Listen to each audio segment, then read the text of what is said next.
Jemaat dipersilakan duduk kembali. Shalom. Ada sukacita, amin. Ya.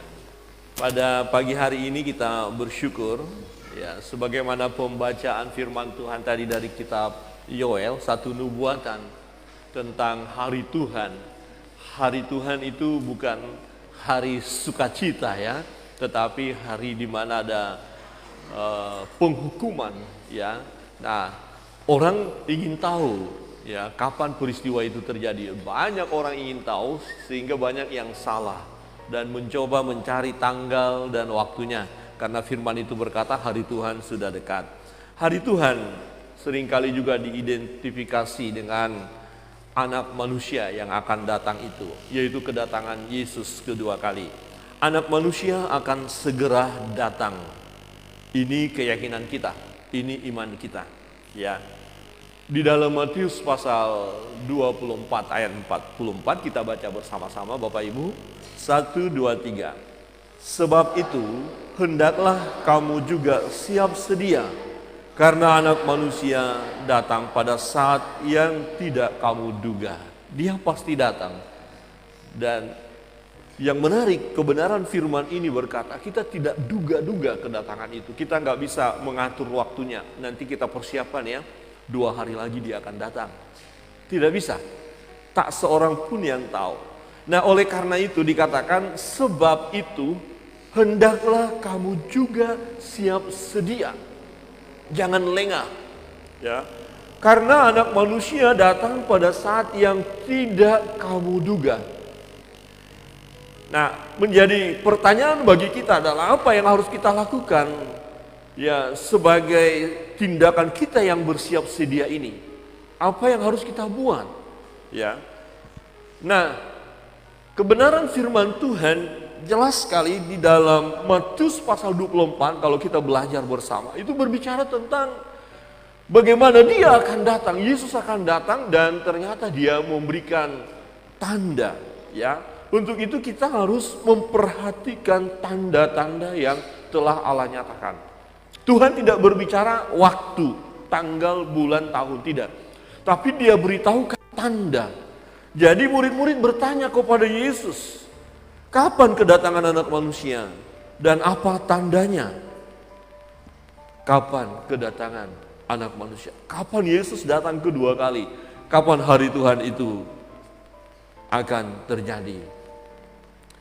Nah, Tuhan memberikan tanda. Bukan berkata tanggal sekian, bulan sekian. Apa yang harus kita perhatikan? Pertama, tanda-tanda akhir zaman. Kita harus belajar tentang hal itu. Nah, ternyata pertama kalau kita lihat dalam Matius pasal 24 akan muncul penyesatan. Kita harus waspada. Ya. Nah, ketika murid-murid bertanya, apa tandanya? Kapan? Dan Yesus menjawab, ayat 4. Jawab Yesus kepada mereka, waspadalah, supaya jangan ada orang yang menyesatkan kamu. Ya. Yesus memberikan ya peringatan kepada mereka supaya murid-murid berwaspada, dan ini berlaku sampai sekarang kepada kita, supaya orang percaya, orang Kristen waspada akan ada penyesatan. Nah, penyesatan semuanya mengarah kepada orang-orang yang menyesatkan itu tidak percaya kepada Yesus, dan bahkan mereka mengatakan merekalah Mesias itu. Merekalah Mesias itu. Ada satu gereja besar di Korea dan pemimpinnya mendeklarasikan dirinya sebagai Mesias. Ya, bukan hanya satu.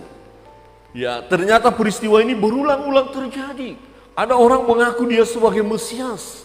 Dialah sebagai pribadi yang diutus oleh Allah itu, yang akan menjadi penyelamat.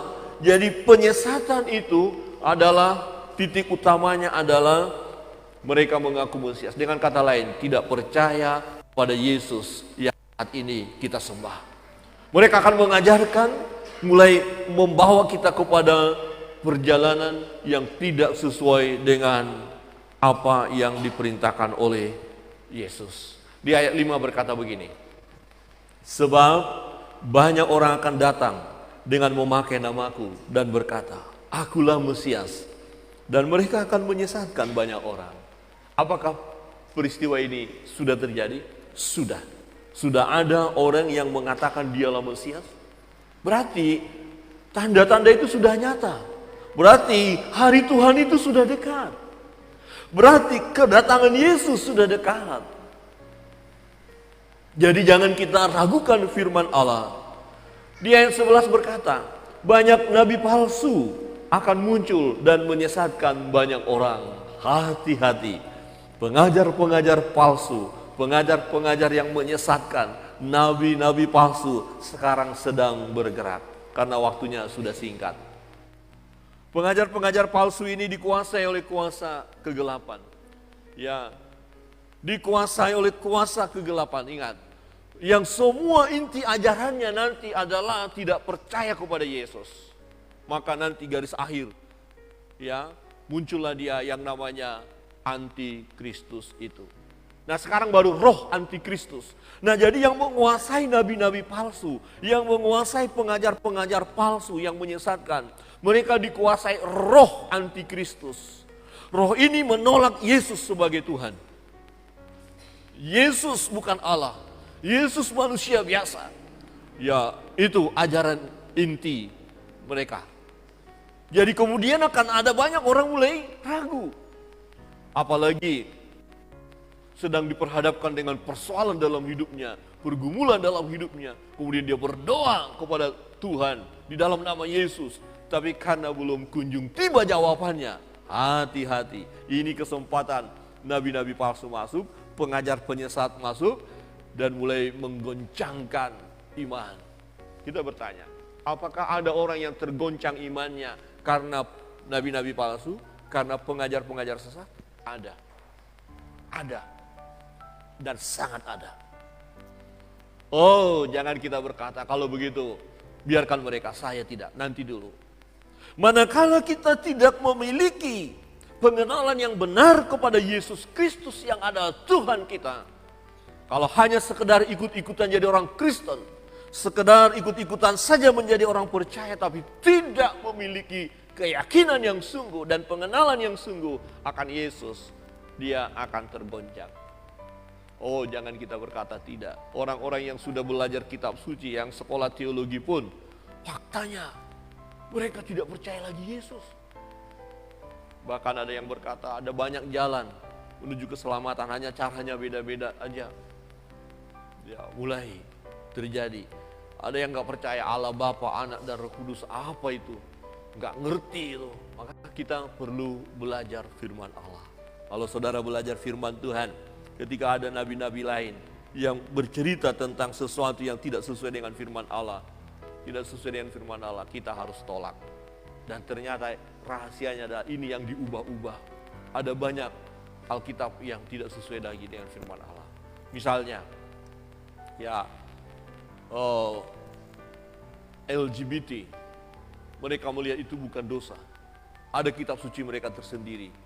Jadi itu nggak ada masalah, itu kan kasih satu dengan yang lain.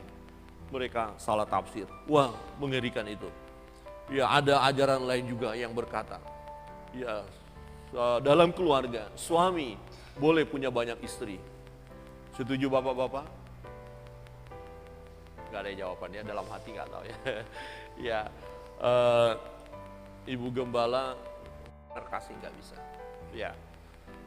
Beberapa waktu yang lalu kami pergi ke kebun binatang dan ada itu orangutan, seorang diri dia, ya. Terus kita tanya, kenapa nggak dikawinkan dengan yang lain? Dia bilang yang ini nggak bisa karena pasangannya meninggal, mati, dan dia tidak mau lagi. Yaitu manusia hutan ya, binatang, ya yang besar itu loh. Itu aja setia kepada pasangan. Kok kita masa nggak setia? Ya lebih hebat dia. Jadi kalau ada bilang di kota ini, di sini, tidak ada. Ya saudara bisa melihat beberapa tahun yang lalu ada seorang mengaku sebagai Mesias, pakaiannya seperti pakaian Yesus. Ya dia keliling itu kalau salah di Brazil ya, dan mengikrarkan dirinya sebagai Mesias. Yang anehnya, kok ada yang percaya? Ini fakta. Ayat 24, kita baca bersama-sama. 1, 2, 3 juga. Oh, kita ini orang pilihan. Aku orang percaya, aku orang Kristen. Aku kenal Yesus, aku sungguh-sungguh percaya. Tapi ternyata orang yang seperti ini pun bisa nyaris percaya kepada nabi palsu itu. Ya, percaya kepada Mesias palsu itu. Kenapa? Karena mereka mengadakan tanda-tanda yang dahsyat. Mereka buat mujizat, mereka bisa sembuhkan orang lain yang sakit. Bisa kadang-kadang mereka memanipulasi nama Yesus. Kenapa saya katakan demikian? Karena dalam Matius pasal 7, ketika mereka datang dan Tuhan Yesus menolak, mereka berkata, kami sudah berseru dalam namamu. Kami sudah membuat mujizat dalam namamu. Kami mengusir setan demi namamu. Tapi Yesus berkata, aku tidak mengenal. Hati-hati dengan mujizat-mujizat yang ada sekarang. Kita tidak langsung menghakimi orang, oh itu dari kuasa gelap. Jangan. Ya, tapi waspada. Ya, kita harus memiliki kepekaan untuk situasi itu. Ujilah roh, kata firman Tuhan. Ini benarkah dari Tuhan atau dari kuasa kegelapan? Nah, perhatikan, Mesias-Mesias palsu dan nabi-nabi palsu akan muncul dan mereka akan mengadakan tanda-tanda yang dahsyat. Kemudian kita berkata, wah ini kan perbuatan Tuhan, pasti loh, hebat loh, luar biasa. Gak mungkin manusia bisa lakukan ini pasti campur tangan Tuhan. Nanti dulu, ternyata kuasa kegelapan itu bekerja dan bisa buat mujizat. Kalau ada orang disembuhkan, bisa saja bukan kuasa Tuhan, bisa. Iblis pun punya kuasa, hanya tidak maha kuasa. Nah, kuasa iblis hanya akan membelokkan kita untuk kemudian kita ikut dia. Ada harga yang harus kita bayar. Ada orang-orang yang mengikuti kuasa kegelapan. Ya, ada tumbal, ada korban, dia dituntut. Setidaknya orang yang mengikuti itu terus mengikuti dia. Dan salah satu cirinya adalah kalau kuasa yang kita nikmati bukan dari Tuhan, kita tidak suka menyembah Allah kita. Kita tidak suka ibadah. Kita tidak suka membaca firman. Karena memang tujuan dari penyesat itu supaya kita jauh dari firman, jauh daripada Allah. Hati-hati, dikatakan sehingga sekiranya mungkin mereka menyesatkan orang-orang pilihan itu juga. Orang-orang pilihan hendak disesatkan, saudara dan saya hendak disesatkan. Teologi kita bisa miring waktu tertentu. Ya, bisa. Ketika kita sudah lemah tak berdaya, kita mulai bertanya, Tuhan, di mana Engkau? Bisa kita bertanya, ada enggak sebenarnya Tuhan ini? Bisa, saudaraku. Di dalam kelemahan kita secara manusia, pikiran-pikiran seperti itu bisa muncul. Tetapi satu hal, ya, jangan pernah terbuka kepada pengajar-pengajar palsu, pengajar-pengajar sesat, pikiran-pikiran yang mau menyesatkan kita. Langsung serahkan. Serahkan pikiranmu kepada Tuhan. Itu firman terkata. Tuhan, pikiranku, perasaanku yang saat ini negatif, aku serahkan kepada Tuhan. Supaya akhirnya Tuhan menjamah pikiran kita, Tuhan menjamah pikiran perasaan kita, sehingga kita tidak keliru cara pandang kita kepada Tuhan. Saudara yang terkasih dalam Tuhan, di ayat 25 berkata, camkanlah, aku sudah mengatakan terlebih dahulu kepadamu. Camkanlah. Yesus berkata kepada murid-murid, camkanlah, perhatikanlah, renungkanlah baik-baik. Dan ini firman ini untuk kita. Tuhan sudah beritahu di dalam kebenaran firman ini. Dengan tujuan adalah benar, aku harus siap sedia. Aku harus berjaga-jaga. Aku tidak mau mengikuti ajaran-ajaran yang menyesatkan. Ya, pengajar sesat boleh ada, kita nggak bisa menghalangi mereka. Bahkan cara mereka untuk mempengaruhi orang Kristen itu luar biasa. Mereka itu gencar sekali, dananya banyak, besar sekali. Caranya sangat menarik. Ada banyak anak-anak muda kita dengar mulai ya mengarah kepada ateis, tidak percaya lagi kepada Tuhan. Di ayat 26. Jadi apabila orang berkata kepadamu, lihat ia ada di padang gurun, Jangan kamu pergi ke situ. Atau lihat, ia ada di dalam bilik. Ya, janganlah kamu percaya. Dia ada di tembok orang sana loh. Ada penampakan loh. Kemudian kita pergi ke sana. Kemudian kita bawa sesuatu. Oh Tuhan, Tuhan, kita sujud-sujud di depan rumah orang karena ada penampakan itu. Hati-hati. Penampakan bisa muncul, tapi apakah itu dari Tuhan? Ya, benda-benda tertentu jangan sampai kita buat, ya tampaknya rohani, lambang Kristen, tapi itu bisa menyesatkan. Untuk itu, kita harus waspada. Jangan mudah terpengaruh. Untuk mengetahui ajaran yang sesat, kita harus tahu ajaran yang benar. Pegang kebenaran. Yang sesat itu jangan coba-coba membuka hati untuknya, tapi katakan, penyalah. Amin. Kebenaran yang kedua yang kita lihat, apa yang Yesus katakan ketika murid-murid berkata, apa waktunya dan apa tandanya akan terjadi peperangan. Ya, di ayat 6 kita baca bersama-sama. 1, 2, 3. Kamu akan mendengar deru perang atau kabar-kabar tentang perang. Namun berawas-awaslah, jangan kamu gelisah, sebab semuanya itu harus terjadi, tetapi itu belum kesudahannya. Belum kesudahannya.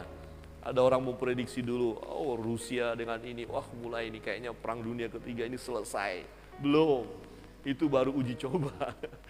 Yang lebih dahsyat akan ada. Yang lebih dahsyat akan ada. Jadi ketika kita tahu ada peperangan, kita ingat, firman Tuhan katakan memang itu akan terjadi. Dan itu adalah salah satu tanda. Nah kalau kita tahu itu, firman Tuhan katakan jangan kamu gelisah. Jangan khawatir, jangan takut, jangan cemas. Ya, memang pasti itu akan terjadi. Dan bagaimana kalau ternyata di antara bangsa-bangsa itu, salah satu di dalamnya adalah bangsa kita, bangsa Indonesia, perang dengan bangsa lain. Itu memang harus terjadi. Ya, kita tidak bisa buat apa. Jangan khawatir. Kalaupun harus perang, secara bangsa dengan bangsa berperang, tetapi di dalam kondisi seperti itu, kita harus tetap memiliki iman kepada Yesus. Percaya kepada Yesus. Jangan gelisah. Dikatakan, jangan gelisah. Saudara, di ayat 7 berkata, ayat 7 kita baca bersama-sama. 1, 2, 3. Sebab bangsa akan bangkit melawan bangsa dan kerajaan melawan kerajaan. Akan ada kelaparan dan gempa bumi di berbagai tempat. Wow. Di dalam dunia kalau kita belajar geopolitik yang disebut itu mulai kelihatan. Bangsa-bangsa, blok-blok mulai bergerak. Dan ini akan nanti lebih dahsyat lagi karena peperangannya bukan hanya main tembak begini-begini, tapi secara teknologi. Ya, jadi benar-benar luar biasa yang akan terjadi. Tapi jangan gelisah. Memang itu pasti akan terjadi. Jadi ketika kita melihat hal itu, kita berkata, firman Tuhan, iya dan amin. Aku semakin mendekatkan diri kepada Tuhanku. Akan tetapi semuanya itu barulah permulaan penderitaan menjelang zaman baru. Nah, zaman baru yang dimaksud adalah setelah zaman kita ini, kemudian nanti masuk kepada masa kesukaran besar, masa tribulasi, sengsara yang luar biasa. Di situ antikristus memimpin seluruh dunia. Ya, maka setelah lewat masa itu masuklah milenial, 1000 tahun kerajaan damai, zaman baru. Jadi sebelum kita masuk ke zaman baru, dunia ini masuk ke zaman baru, tanda-tanda ini Tuhan tunjukkan kepada kita. Ya, akan tetapi semuanya itu barulah permulaan penderitaan menjelang zaman baru. Akan ada nanti penderitaan yang dahsyat, yang luar biasa Bapak Ibu. Ya, ketika antikristus berkuasa, yang disebut harus menggunakan lambang 666. Orang-orang percaya pada waktu itu harus mengenakan lambang itu. Artinya kalau dia kenakan berarti dia tidak percaya kepada Tuhan. Tapi kalau dia percaya kepada Tuhan, dia menolak tanda itu, dia akan mengalami siksaan. Dia akan mengalami penganiayaan. Nah, tetapi orang Kristen, orang percaya yang lahir baru, sebelum masa kesukaran besar itu terjadi pengangkatan. Kita diangkat. Yang sudah meninggal terlebih dahulu bangkit dan diangkat. Kemudian kita kalau ada yang masih yang hidup langsung terangkat. Kira-kira kalau saat ini pengangkatan itu, ya kita bisa lagi ibadah begini langsung lenyap. Terangkat, langsung bersama dengan Yesus di awan-awan. Tapi belum terjadi saat ini. Ya, belum saat ini. Jadi jangan terlalu ketakutan, tetapi kita mempersiapkan diri untuk itu. Ya. Yang ketiga, akan terjadi bencana alam. Di ayat 7 tadi berkata apa? Sebab bangsa akan bangkit melawan bangsa dan kerajaan melawan kerajaan. Akan ada kelaparan dan gempa bumi di berbagai tempat. Peristiwa yang kita alami di negeri ini, mulai dari Aceh, air yang begitu luar biasa. Ya, ada kampung, kota hangus, habis. Ada yang kelaparan tidak bisa makan. Ketika ada orang lewat, mereka seperti ada di kota mengerikan. Ya, mayat-mayat mau minum air itu pun susah karena sudah tercemar. Jadi akan ada kelaparan. Ya, saya mengikuti satu kesaksian dari orang Iran. Ya, dia bersaksi saat ini terjadi ya hal yang sangat mengerikan. Ya, dikatakan nilai rupiah, nilai uang mereka jatuh sekali. Ya, kemudian mereka kelaparan ketika protes orang-orang ke pemerintah ditembak. Dalam satu bulan yang terakhir ini ada 10.000 lebih yang ditembak. Ditembak mati orang-orang yang protes kepada pemerintah. Ya, tidak main-main, dahsyat, luar biasa. Tetapi yang menariknya dalam kondisi seperti itu, jumlah orang percaya meningkat. Banyak orang datang kepada Yesus. Ya, percaya kepada Yesus. Ya, mereka datang kepada Tuhan. Jadi ketika ada kelaparan pun, ada kesusahan, justru seperti itu kita harus gunakan adalah semakin bersandar kepada Tuhan. Jadi ketika kita lihat mulai ya ada gempa, ya banjir, ada banyak orang meninggal. Ya. Ada orang yang kesusahan. Di salah satu tempat minggu yang lalu saya lihat pas di ibadah di gereja, air masuk ke gereja mereka. Nah, dalam kondisi seperti itu, kita semakin bersandar kepada Tuhan, semakin dikuatkan iman kita. Bukan kecewa tentang hidup, bukan kecewa kepada Tuhan, tetapi terus bersandar kepada Tuhan. Saudara, akan terjadi kelaparan, akan terjadi gempa bumi, akan terjadi bencana di mana-mana. Untuk itu kita harus mempersiapkan diri kita. Ada amin? Coba lihat kiri kanan dan katakan, persiapkan dirimu. Ya, kita berkata kita enak, daerah saat ini tidak banjir. Coba kita posisi mereka. Ya, saya ikut berita minggu kemarin ada air sudah mulai naik. Mereka, Tuhan, tolonglah kami, air sudah naik ini Tuhan, mau kemana kami, mau cari makan sudah tidak ada. Bantuan belum ada. Waduh, teriakannya rasanya. Dan kita di sini bersyukur kita bisa makan dan minum, kita bisa menikmati. Tapi mereka yang bersuruh juga dalam nama Yesus. Bukan mereka tidak dikasihi Tuhan. Tanda-tanda itu memang ada. Dan di dalam kondisi seperti itulah mereka pun hanya berseru kepada Tuhan. Jika situasi seperti itu terjadi pada kita, adakah iman kita tetap teguh? Di sini letaknya. Jadi waktu terjadi itu, jangan menyesali sesuatu yang terjadi itu, tetapi semakin bersandarlah kepada Tuhan. Murid-murid bertanya kepada Yesus, apa tandanya? Yang keempat, terjadi penganiayaan terhadap orang percaya. Terjadi penganiayaan. Ya, ayat 9 kita baca sama-sama. 1, 2, 3. Pada waktu itu kamu akan diserahkan supaya disiksa dan kamu akan dibunuh dan akan dibenci semua bangsa oleh karena namaku, oleh karena nama Yesus, oleh karena iman. Memang saat ini sudah ada, tetapi rupanya jumlah itu akan semakin meningkat. Saya tidak tahu, mungkin akan muncul nanti tokoh-tokoh yang begitu tidak suka dengan orang Kristen. Sama seperti zamannya Herodes ketika benci kepada Yesus yang hadir waktu itu. Semua anak-anak ya diperkirakan usia 2 tahun, habisi semua. Jadi ketika seseorang dikuasai dan dia adalah seorang pemimpin, dikuasai oleh roh antikristus. Dan ketika dia berkata, bunuh semua, bunuh. Habisi semua, habisi. Karena punya power yang dahsyat, kuasa kegelapan itu punya kekuatan yang dahsyat juga. Dan dia pakai orang-orang tertentu. Jadi kalau di daerah kita misalnya, ya semua baik-baik, tidak selalu baik-baik. Bisa timbul tiba-tiba ya pemikiran dari orang-orang yang memimpin kita dikuasai oleh roh antikristus. Selesai. Tapi sekalipun itu terjadi, kita siap mati demi nama Tuhan. Amin. Ada amin. Kamu akan diserahkan, tangkap, bunuh. Kalau hanya penjara masih dikasih makan, oh puji Tuhan, haleluya, masih bisa makan. Ada beberapa saudara kita karena percaya Yesus masuk penjara. Ya, kesaksian salah seorang saudara kita, MKJ, saya ikutin dia bersaksi, sudah keluar dia kasih makanan kotoran manusia supaya dia makan. Dipaksa dia makan. Tapi dia mengalami kuasa Tuhan, dia tidak merasa sakit, menderita, tidak.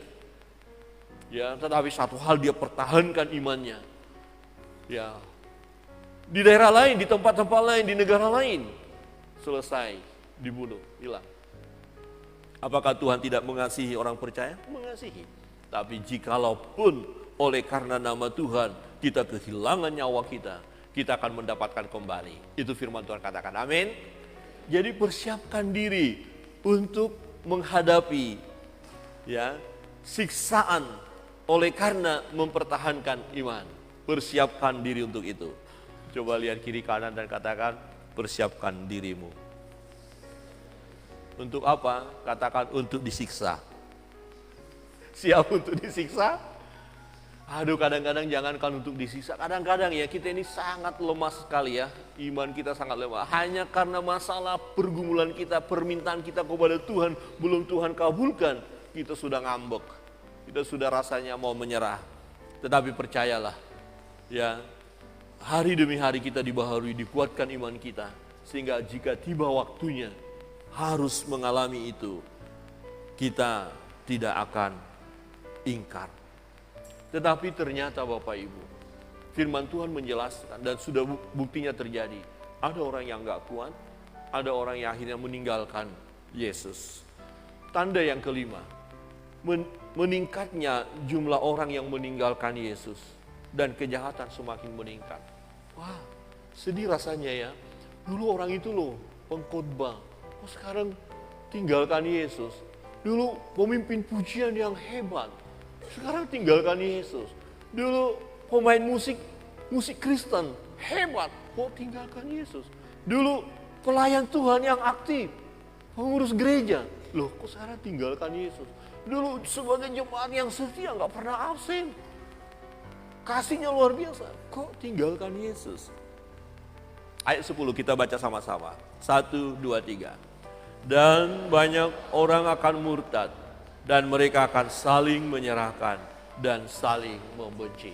Ayat 12, 1, 2, 3. Dan karena makin bertambahnya kedurhakaan, maka kasih kebanyakan orang akan menjadi dingin. Ini yang masalahnya. Kita mulai digoncangkan. Banyak orang akan murtad. Murtad itu artinya berbalik. Kalau tadinya mengikut Yesus, dia murtad, berbalik. Nah, tetapi waktu mengikut Yesus yang menjadi persoalan adalah apakah dia sungguh-sungguh lahir baru? Pengenalannya kepada Tuhan bagaimana? Nah, ternyata kalau saya melihat orang-orang yang murtad ini, orang-orang yang ikut-ikutan sebagai pengikut Kristus, tapi belum mengalami kelahiran baru. Orang yang mengalami kelahiran baru, ya harga mati. Dia akan rela mati demi imannya. Ya, karena firman Tuhan katakan tidak ada yang bisa memisahkan kasih Bapa, kasih Allah kepada kita. Penindasankah, kelaparankah, aniayakah? Tidak. Sebesar apapun aniaya yang terjadi, kasih Tuhan itu melekat dalam diri kita. Dan oleh karena kasih Tuhan itu, kita dimampukan untuk bertahan. bahkan tidak takut sekalipun mengalami kematian. Dan banyak hamba-hamba Tuhan, orang percaya, orang Kristen yang telah membuktikan hal itu. Dan kalau kita tahu tentang kesaksian mereka, kiranya menjadi kekuatan bagi kita untuk menghadapi jika kelak terjadi dalam hidup kita. Ada amin? Ya, banyak orang akan murtad. Mereka akan saling menyerahkan dan saling membenci. Mulai kasihnya mulai dingin. Ya, mulai tidak peduli lagi dengan orang lain. Ya, padahal orang Kristen menyatakan diri orang percaya tapi tidak ada kasih kepada yang lain. Mementingkan diri sendiri. Ya, yang penting aku selamat, yang penting aku bebas, nggak apa-apa. Dan ada satu kata yang sering kali membahayakan dalam diri kita adalah ada istilah pokoknya berhikmat. Gak apa-apa, menyangkal Yesus gak apa-apa, berhikmat saja. Supaya kita bebas dari ancaman ini, kalau sudah bebas nanti datang lagi berseru lagi pada Tuhan. Hati-hati. Ada orang yang menyebut, kita hikmat dong, jangan langsung mengatakan, ya saya orang Kristen, ya sudah tahu celurit di situ, pistol di situ. Padahal permintaannya adalah kalau kamu sangkal Yesus, kamu tidak kena tembak dan kamu masih hidup. Tapi kalau kamu berkata Yesus Tuhanmu, kamu kena tembak. Nah, orang ini katanya nggak berhikmat dong. Kenapa? Kenapa dia mengatakan Yesus Tuhan? Maka dia ditembak mati. Coba kalau berhikmat. Hati-hati kata hikmat. Hikmat manusia, ya hikmat manusia akan berkata, nggak apa-apa. Saya pura-pura saja. Yang tahu kan saya dengan Tuhan. Tuhan, aku percaya sama kamu loh. Tapi orang ini kan nggak tahu apa-apa dalam hati saya. Dia hanya mau dengar saya sangkali Yesus. Yesus, tolong ya, saya sangkali dulu kamu di depan orang ini. Tapi di depanmu Tuhan, di hadapanmu aku tidak sangkali engkau. Hikmat manusia. Ya, ada ketika beberapa tahun yang lalu, ya, peristiwa di Poso, di Ambon. Ya, kemudian ada seorang anak Tuhan. Ya, dulu, ya satu gereja dengan ibu gembala di kampung dan termasuk yang kalau nggak salah membina ibu gembala waktu dari kecil. Orang ini bagus, rohaninya hebat. Tapi ketika penyerangan itu terjadi, mereka naik kapal dan yang naik kapal hanya orang yang menyangkal imannya baru bisa. Dan diambil sumpah. Dan kemudian dia nggak apa-apa, yang penting selamat, dia bilang ambil sumpah menyangkal Yesus. Ya, ternyata setelah sampai di kampung dilayani lagi supaya datang kepada Tuhan, dia tidak percaya Yesus lagi. Dia bilang, saya sudah berkomitmen tinggalkan Yesus. Saya sudah berjanji waktu itu dan saya harus mengikuti yang ini. Wah, dahsyat. Hanya karena ketakutan, tapi firman Tuhan katakan bagi orang percaya. Kelaparankah, pedangkah, ketelanjangankah, ya penganiayaankah, itu tidak bisa memisahkan kita dari kasih Tuhan. Jadi sekali Yesus, selamanya Yesus. Amin. Coba lihat kiri kanan dan katakan sekali Yesus, selamanya Yesus. Ya, agak tegas sedikit. Kalau lihat yang kawan ini sedikit ragu-ragu imannya nih. Sekali Yesus, selamanya Yesus. Ada amin. Ini tanda akhir zaman ya Bapak Ibu. Benar loh. Ya, jadi kadang-kadang gampang orang mulai kehilangan kasih dan mengalami ya kegoncangan iman dan tidak segan-segan tinggalkan Yesus. Tapi kita jangan seperti itu. Ketika murid-murid bertanya apa tandanya, ini yang menarik. Ya, Injil telah diberitakan ke seluruh dunia. Ya, ayat 14 kita baca sama-sama. 1, 2, 3. Dan Injil kerajaan ini akan diberitakan di seluruh dunia menjadi kesaksian bagi semua bangsa. Sesudah itu barulah tiba kesudahannya. Jadi orang berkata, hari Tuhan sudah dekat, tanggal sekian, bulan sekian. Mari kita lihat statistik penginjilan. Kita lihat statistik dunia, berapa banyak suku-suku yang belum pernah dengar Injil sama sekali. Dari situ kita tahu, ini firman Allah. Jadi kalau masih sekian persen daerah, pulau, ya suku, bangsa yang belum dengar Injil sama sekali, berarti belum. Ya, kalau dikatakan 1 tahun lagi, belum. Tetapi ini satu perhatian juga bagi kita. Fakta menunjukkan sekarang kegerakan itu, walaupun ada di sisi lain mulai lemah, tetapi akhir-akhir ini ada kebangkitan, semangat dalam pemberitaan Injil. Lebih lagi sarana dan prasarana tersedia melalui berita, media sosial, khotbah-khotbah, penginjilan anak-anak Tuhan, berkhotbah, memberitakan Injil. Dan dahsyat, saya dikirimi oleh teman hamba Tuhan satu TikTok, dan dikata, Pak Pendeta, pernah lihat orang ini? Kita ada di Bali, peristiwanya di Bali. Saya sendiri belum ketemu, belum lihat orang itu. Ada satu orang hamba Tuhan, orang Barat penginjilan, berkhotbah di pinggir jalan. Nanti saya kirim kepada Bapak Ibu.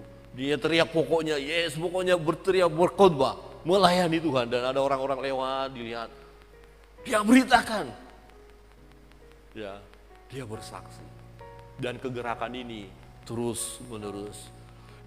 Injil kerajaan ini, Injil ini, firman Tuhan tentang Yesus, sampaikan, bersaksilah apa yang saudara alami, saksikan. Ada banyak channel YouTube yang bisa kita lihat bagaimana orang dengan berani bersaksi, latar belakang yang tidak percaya Yesus, dan mereka berjumpa dengan Yesus oleh karena kasih Tuhan, mujizat yang terjadi di dalam nama Yesus, kemudian mereka bersaksi, dan ini yang Tuhan katakan, bersaksilah. Semakin banyak orang yang mendengar Injil, terserah apakah mereka percaya atau tidak, yang terpenting adalah mereka sudah mendengar kabar baik itu, mereka sudah mendengar Injil, mereka sudah mendengar tentang Yesus, mereka sudah punya kesempatan untuk diselamatkan. Karena iman timbul dari pendengaran akan firman Allah, pendengaran akan Injil kerajaan itu. Injil kerajaan ini tentang Yesus yang adalah Tuhan dan Juru Selamat yang hidup. Satu-satunya jalan dan kebenaran dan hidup. Satu-satunya menuju surga harus melalui Yesus. Percaya Yesus, mati pasti masuk surga. Hanya melalui Yesus. Ketika kita beritakan ini, berarti waktunya sudah semakin dekat. Nah, yang menarik adalah di bagian ini, kalau yang di bagian lain kita hanya menyaksikan, waspada, melihat, tapi bagian ini kita ada kesempatan untuk mengambil bagian. Ini perannya. Kalau misalnya gempa segala macam, kita hanya mempersiapkan diri melihat, tetapi bagian ini ada keterlibatan kita. Sebab kita dipilih untuk itu, supaya pergi dan menghasilkan buah. Jangan lupa, tidak ada jemaat biasa-biasa saja. Oh, saya jemaat biasa. Tidak ada. Jemaat itu adalah orang percaya. Orang percaya itu dipanggil dan kemudian disuruh pergi dan menghasilkan buah. Pergilah, jadikanlah semua bangsa muridku. Saudara dan saya adalah murid. Kita sama-sama murid. Dan kita harus pergi. Kita harus bersaksi. Amin. Semakin banyak yang mendengar Injil. Ada desa-desa. Mari kita buat pemetaan. Desa-desa ini belum, doakan, suku-suku ini belum, pulau-pulau ini belum. Kemudian kegerakan terjadi, kirim pribadi-pribadi yang siap tinggal di sana dan memberitakan kabar baik. Sampaikan setiap sahabat kita yang belum datang kepada Tuhan, sampaikan kesaksian kita tentang Kristus. Kemudian banyak orang mendengar tentang nama itu. Sesudah itu barulah tiba kesudahannya. Kita punya peran di sini. Kita punya andil di sini. Jangan kita hanya sebagai penonton. Bagian ini adalah bagian kita. Ini yang harus kita lakukan. Jadi kita harus tetap setia melayani. Amin. Coba lihat kiri kanan dan katakan setia melayani.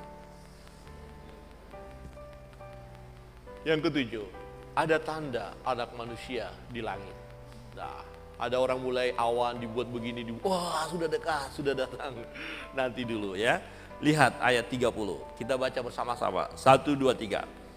Pada waktu itu akan tampak tanda anak manusia di langit, dan semua bangsa di bumi akan meratap, dan mereka akan melihat anak manusia itu datang di atas awan-awan, di langit, dan dengan segala kekuasaan dan kemuliaannya. Wow, dahsyat.